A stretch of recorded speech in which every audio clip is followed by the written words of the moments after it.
ஒரு விஷயம் நடக்குது அப்படின்னா அதுல வந்து ஏதாவது ஒரு சில விஷயங்கள் வந்து ரிமைண்டர் ஆகும் இல்லையா? அந்த மாதிரி இருக்கும்போது மைத்திலி நானும் ஒரு video sorry video red colour sorry video பண்ணியிருந்தேன். நான் வந்துட்டு அது பனாரசி சாரி. அதுல வந்துட்டு அவ வந்து என்ன சொல்லியிருப்பா, அக்கா மாரியம்மன் கோயில் சிலம்பா இருக்குன்னு சொல்லிட்டு அவ என்ன ஓட்டியிருப்பா. நான் வந்துட்டு அதை கேஷுவலா வந்துட்டு அதை அப்படியே நான் கண்டினியூ பண்ணியிருப்பேன் அந்த டாக்கை. ஸோ அதுல வந்துட்டு ஒரு லேடி கமெண்ட் பண்ணியிருந்துச்சு, சசி நீ வந்து ஓனருங்கிற கெத்து காட்டாத அப்படின்னு சொல்லி போட்டிருந்துச்சா. எங்களுக்கு சிரிப்பு அந்த காமெடி அந்த கமெண்ட்டை பார்த்தோன்னே.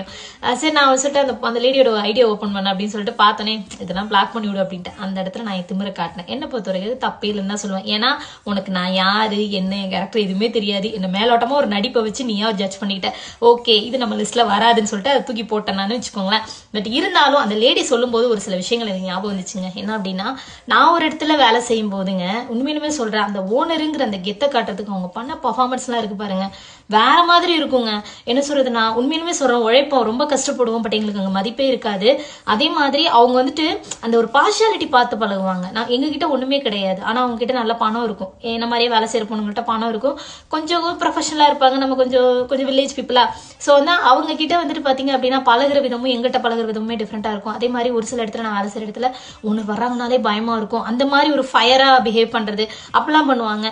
எப்பயுமே ஸ்டாஃப் வந்து கண்டுக்கிறது இல்லை, ஒரு மாதிரி மட்டம் தட்டுறது. இந்த மாதிரி இருந்தோம் அப்படின்னா லைஃப்ல என்னைக்குமே முன்னேறவே முடியாதுங்க. ஏன்னா இது என்னோடது வாசகம். ஒரு சில பேர் சொல்லலாம் ஓனர்னா இப்படிதான் இருக்கணும் அப்படிம்பாங்க. நீங்க இருங்க, அது உங்களுக்கு பிடிச்ச மாதிரி இருங்க, தப்பே கிடையாது. பட் என்ன பொறுத்த வரைக்கும் நான் லைக் பண்ற விஷயம் என்ன அப்படின்னா ஃப்ரெண்ட்லியா இருக்கணும், அவ்வளவுதான். ஏன்னா நம்மளும் கஷ்டப்பட்டு தான் வந்திருக்கோம். வானத்துல இருந்து ஒன்று குதிச்சு வரல, பின்னாடி வந்து கோடி கோடியா கட்டிக்கிட்டு வர கிடையாது. ஏதோ கஷ்டப்பட்டு முன்னேறி மேல வந்திருக்கோம். நம்மளுக்கு கீழே ஒரு 10 பேர் வேலை செய்யறாங்க அப்படின்னா அந்த இடத்துல நம்மளுக்கு வந்துட்டு தன்னடக்கம் ஒண்ணு இருந்துச்சு அப்படின்னா நம்மளோட வளர்ச்சி மிகப்பெரிய அளவுல போயிட்டே இருக்குங்க. ஸோ வந்துட்டு எப்பயுமே என்னோட கடைக்கு வரவங்க கூட கேட்பாங்க எல்லாரும். ஏன்னா நான் அதிகமா என்னோட சேர்ல நான் உட்காந்ததை விட என்னோட ஸ்டாஃப் கூட உட்காந்து நான் ஜாலியா ஃபன் பண்ணிட்டு இருந்தது அதிகமான நேரங்கள். அது வந்துட்டு என் பிள்ளைங்களுக்கும் நல்லாவே தெரியும்.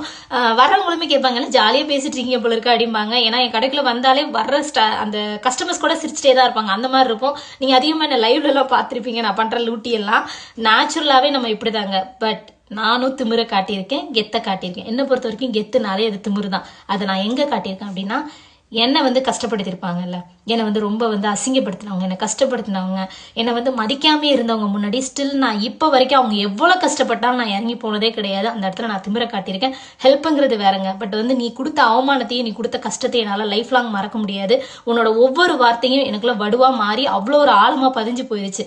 ஸோ அந்த இடத்துல வந்துட்டு நான் வந்து அவங்கள மதிக்கவே மாட்டேங்கிறது அவங்களுக்கு நல்லாவே புரியும். அந்த அளவுக்கு நான் வந்து பண்ணுவேன். பட் யாருக்கிட்டே நான் வீணா வம்பு வச்சுட்டது இல்லை. பட் நம்ம கிட்ட வேலை செய்ய வரவங்க சம்பளத்துக்காக வர்றாங்க, அவங்களே ஏதோ ஒரு கஷ்டத்துல வராங்க, அவங்க கிட்ட போய் திமிரை காட்டி என்ன ஆகுது? அவங்க கிட்ட ஓனருங்கிற திமிரை காட்டி என்ன பிரயோஜனம் நமக்கு? என்ன பொறுத்த வரைக்கும் நான் இப்படி கிடையாதுங்க. சோ நீங்க மேலோட்ட